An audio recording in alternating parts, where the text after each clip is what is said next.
All right, folks, continuing on with Chapter 6, this time starting off with Section 6 of your notes and leading into talking about various scheduling strategies of syndicated programming.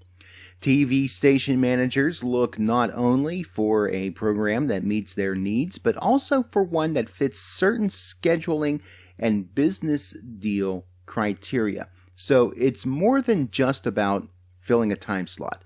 And it's even more than just trying to reach a certain demographic. The certain demographic has to be available to watch the show, so that's where scheduling comes in. Also, scheduling around other shows that may be in the programming lineup, and business deals, i.e., will advertisers support the programming? So, some strategies that may be used include stripping or striping.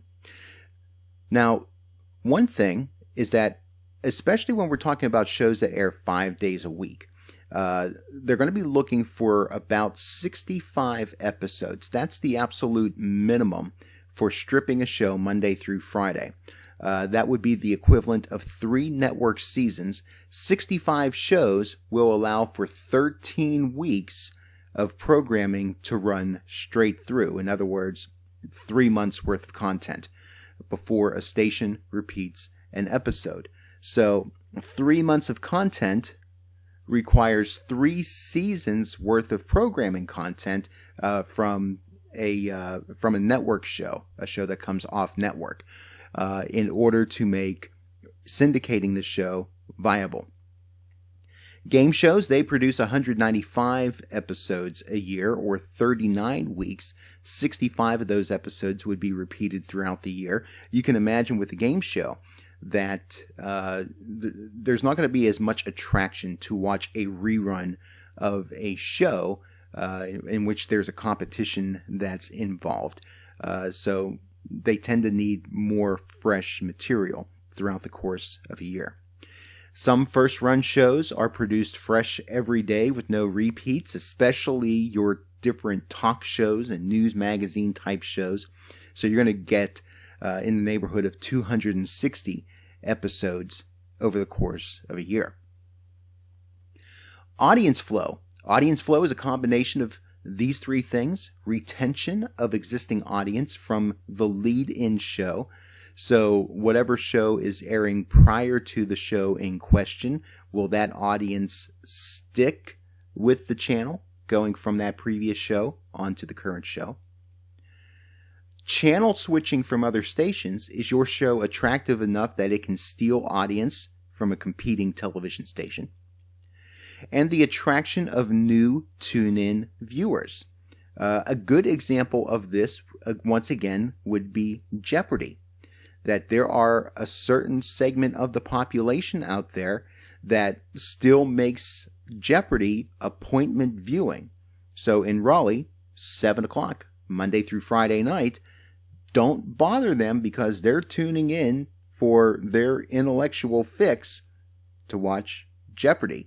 And they could have been having dinner or out doing whatever. They're going to do their best to get home to be able to catch the latest episode of Jeopardy. So attraction from those that may not be watching television at all, stopping tuning in.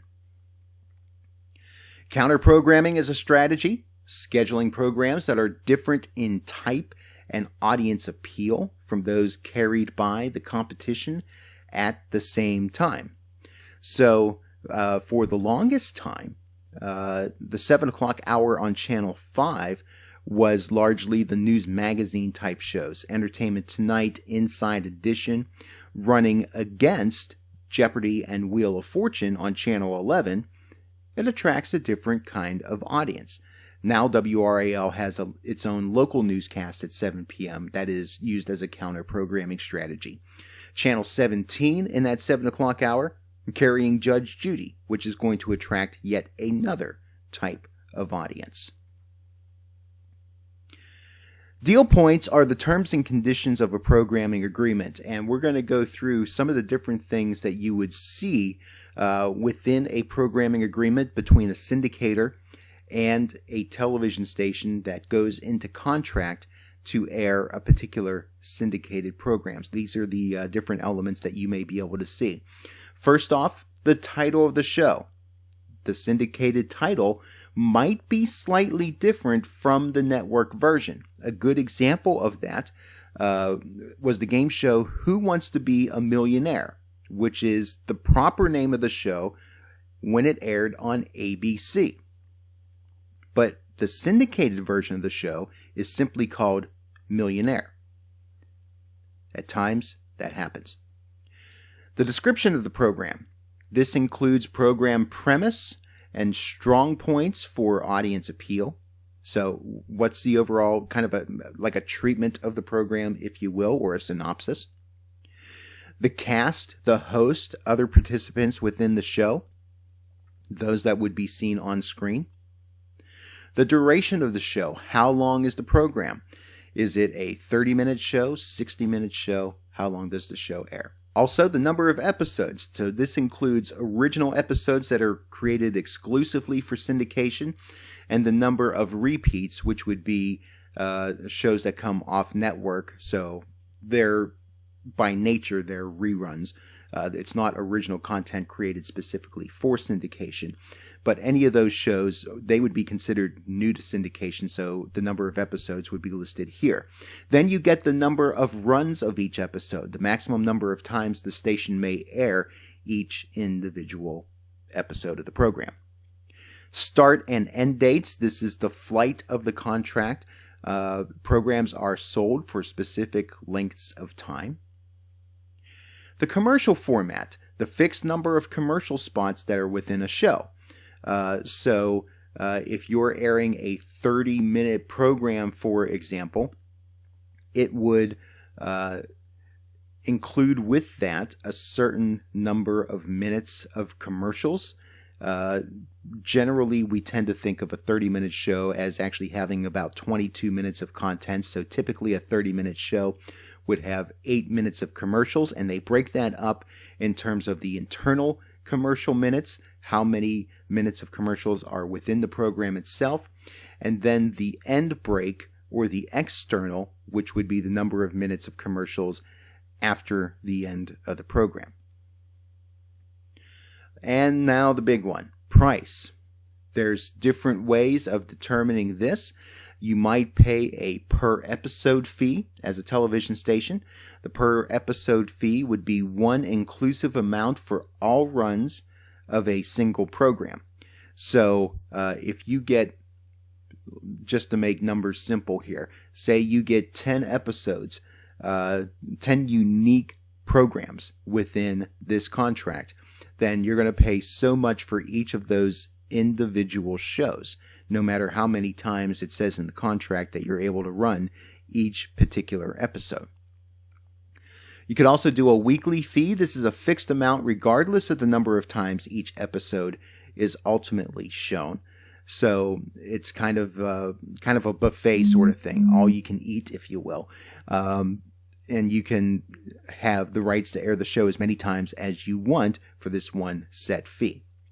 Market size, ratings, station revenues, they all play a role in how prices are set. So it's not like when you go to McDonald's and you pay $4.95 for a Big Mac, or however much a Big Mac is. And that's true no matter what McDonald's you go to or whatever. The prices are going to be negotiated for each individual station, and it's going to be based on the market, the size, the audience, the anticipated revenue. All those things factor into the negotiation here. Payment method. Is it going to be straight out cash? Is it going to be barter? Is it going to be cash plus barter? And we'll talk a little bit about what the differences of those things are in a little bit. The down payment that is provided by the station usually is going to be 10 to 20% of the entire contract value.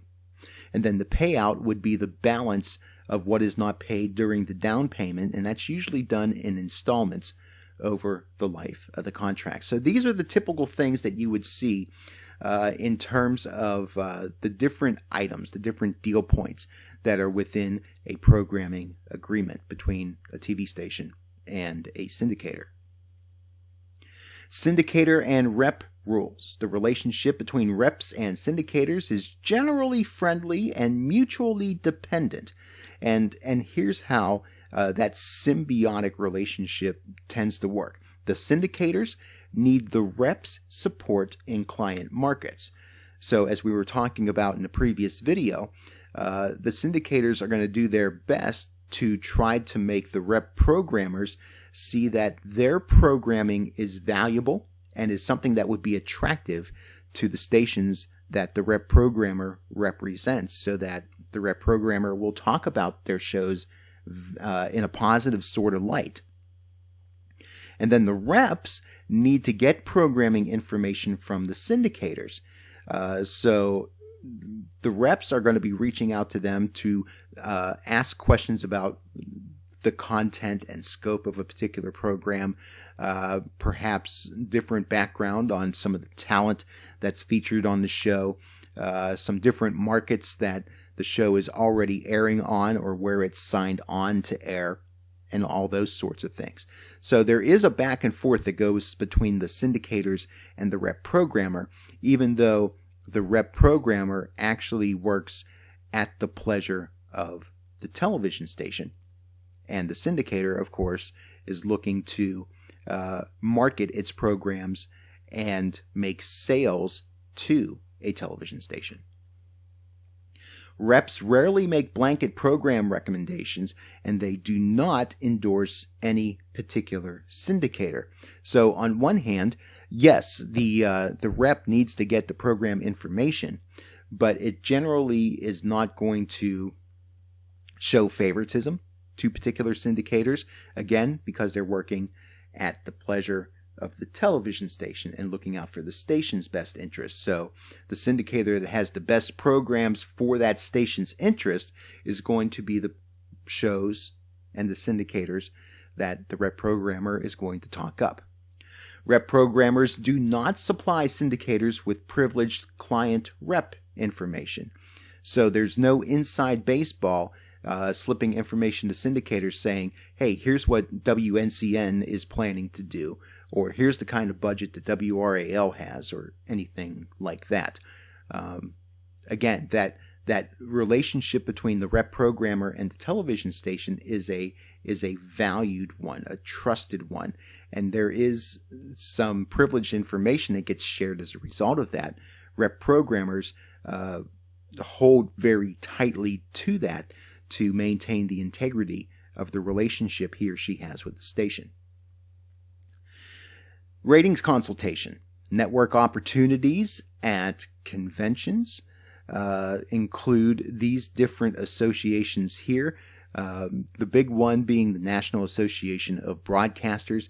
They're a lobbying group in terms of the content and the overall well-being of broadcasters, both TV and radio. Also a huge lobbying group in Washington. Consultation between the rep and the programmer is a two-way process. Just as the rep has a national perspective, enabling him or her to draw upon experiences in other markets, the station programmer generally knows his or her own market and the local viewers' attitudes and lifestyles within that market. They're also going to know the station's successes and failures over the years better than anybody else. So the rep programmer is looking at things that are happening nationally. They may even compare what's happening in a market that is similar to a particular market that he is dealing with. So if the rep programmer was talking with a station in Raleigh, the comparisons they're going to make are going to be based on what he or she has seen in markets that are similar in size, similar in demographics to Raleigh, to be able to try to make some different comparisons. While the local program manager is going to know his or her particular market in particular, and that is going to give information to the rep programmer to be able to help him or her be able to make the different comparisons that he is making when he goes and shares in another market that is similar to Raleigh. Some key questions asked of programmers and reps. Well, here's the things that they want answers to. How well is the station's current schedule performing? They took a look at the ratings and the shares numbers. They're going to compare that with their competition, determine how well they are doing, which also helps them be able to set advertiser rates, but also looking at, is there ways that we can improve? Is there ways that we can change things? Has there been audience growth or slippage or stagnation? Again, kind of related to that overall question of how well the schedule is performing. What audience demographics are advertisers and sales departments seeking? If you've got great ratings, but you don't have advertisers willing to buy onto a particular show, it may not matter a whole lot, because if the station is losing money, well, the station is not going to be able to run as well or as efficiently or as powerfully as it would like to. Some other questions. Are older shows exhibiting signs of age? In other words, are people getting tired of the program? Are audiences slipping away? Has the competition made schedule changes that hurt or help the client's station?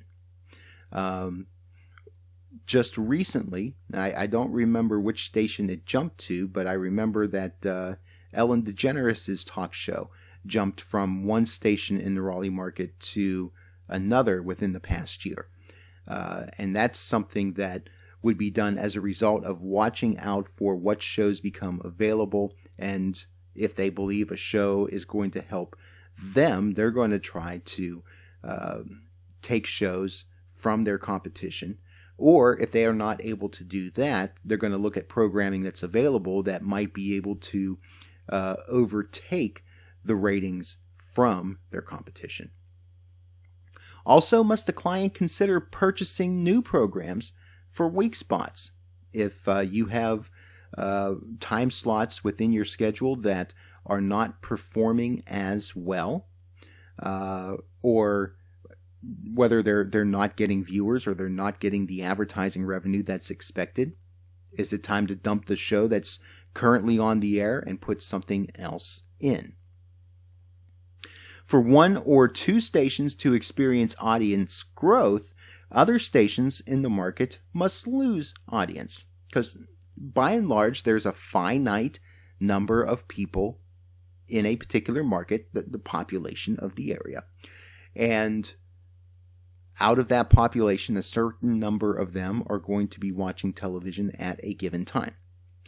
That means that in order for you at your station to gain viewership, that most likely means that the other stations are going to lose viewership because you're stealing audience away from them, which is what you want to do. It's business after all. And the more viewers you can get, the more successful you are. Not only that, but it makes your competition a little weaker, which makes your ability to become stronger that much better. Kind of how it works. If a program is downtrending or showing a loss of audience from several previous ratings periods, there's a few decisions that the programmer may make. They could move the show to a different time slot in hopes that the audience for the show is tuning in at a different time and is available to catch that show. Or it moves it away from a show that is stronger, that's trying to grab the same audience to make the show available to those that are watching that other show on the other channel. They could take the show off the air completely, just decide it's not worth it and try a different strategy. They could also have the program rested, or what's called put on hiatus, and that would be in hopes that when the show returns to the air, it'll recapture most of its previous strength. Basically, giving a show a break. and kind of putting a little space in between when the program is available. Kind of the idea of separation and distance makes the heart grow fonder. So, if you hadn't been watching a show for a while, then it goes off the air and you think, oh man, I missed that show. Then all of a sudden it comes back and you fall in love with it all over again. It's a thing. If a station does take a program off the air, it must still pay the cash portion of the license fee to the syndicator and run the barter spots in the agreed upon time period. So, within syndicated shows, generally the syndicator is going to have a certain amount of commercials that run within that program as part of the agreement. And if the syndicator does do that, whether or not you run the show on the air, you still have to run the spots associated with the show.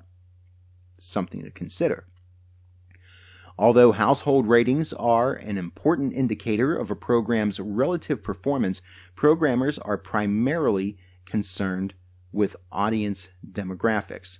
So it's not just about the number of eyeballs and earlobes, it's the kinds of eyeballs and earlobes that are turning in to watch a show, because again, that's what advertisers are interested in.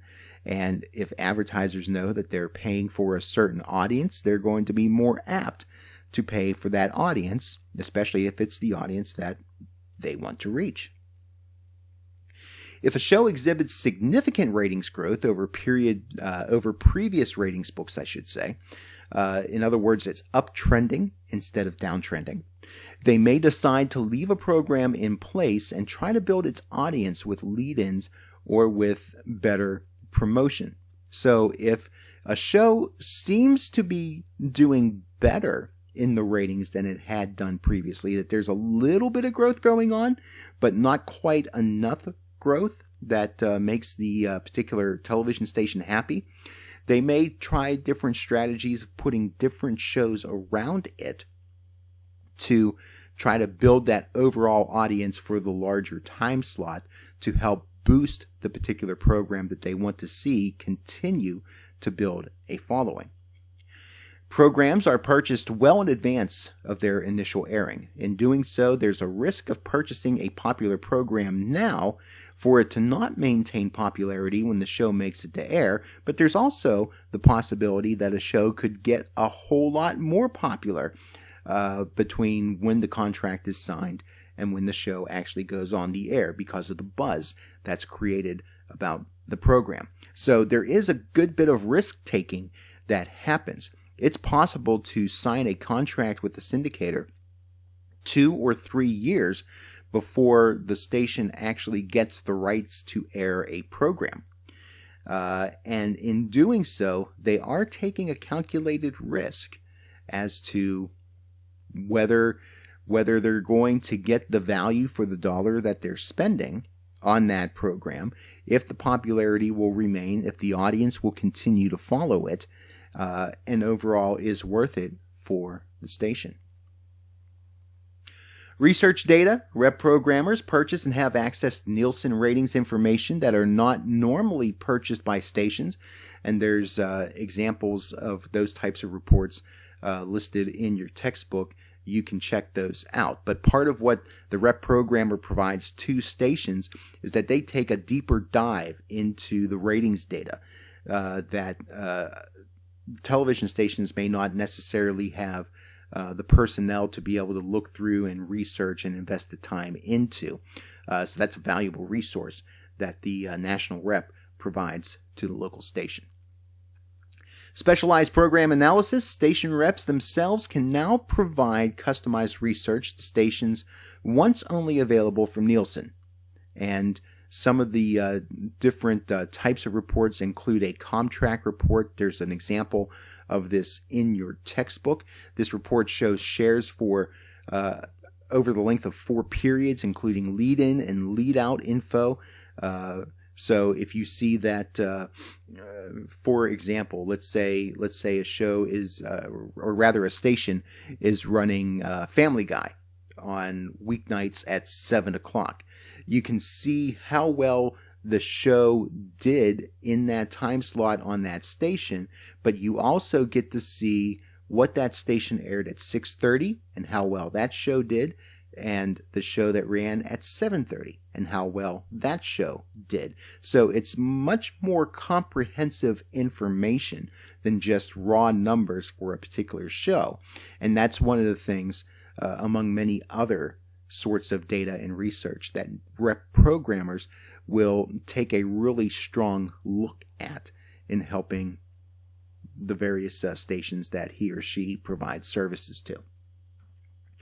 All right, this is another good place to take a break. We will continue on. Join me over at Part C as we keep rolling on through with syndication in television.